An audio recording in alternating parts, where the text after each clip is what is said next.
চেনেলৰ অন্য এটা ভিডিঅ'লৈ আপোনালোকক স্বাগতম জনাইছোঁ। আমিতো বানপানীতে আছোঁ, আপোনালোকে গম পাইছে ভিডিঅ' চাই পেলাই। তো আজি আপোনালোকক দেখুৱাম বুলি ভাবিছোঁ আমাৰ ঘৰৰ জীৱ জন্তু কেইটাকনো আমি কেনেকৈ ৰাখিছোঁ, সেয়া অলপ ভিডিঅ'টোৰ জৰিয়তে শ্বেয়াৰ কৰিম। তো বলক এতিয়া যাওঁ, দেখুৱাই আছোঁ।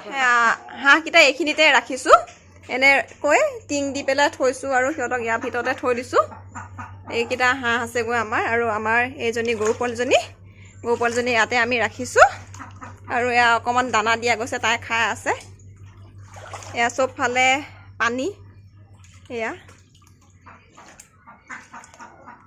আমিওতো পানীতে আছোঁ। আৰু জীৱ জন্তুকেইটাকো অকণমান যিকণ পাৰিছোঁ সুৰক্ষিত হিচাপে ৰাখিবলৈ চেষ্টা কৰিছোঁ। এইখিনিতে তাইক ৰাখিছোঁ, সেই ওখ জেগাখিনিতে অকণমান তাই খোৱা মেলা কৰিছে। আৰু চবফালেতো বোকা, এফালেতো বোকা পানী, এয়া চব পানী। এইজনী কুকুৰজনী অকণমান এতিয়া ওলাই আহিছে। হেল্ল' এভৰিৱান, এতিয়া আমি কুকুৰজনীকো এনেকৈ ভাতকেইটা দিছোঁ। ইয়াত তলততো পানী আপোনালোকে দেখিছে, সেইটো কাৰণে চকীতে ভাতকেইটা দিছোঁ।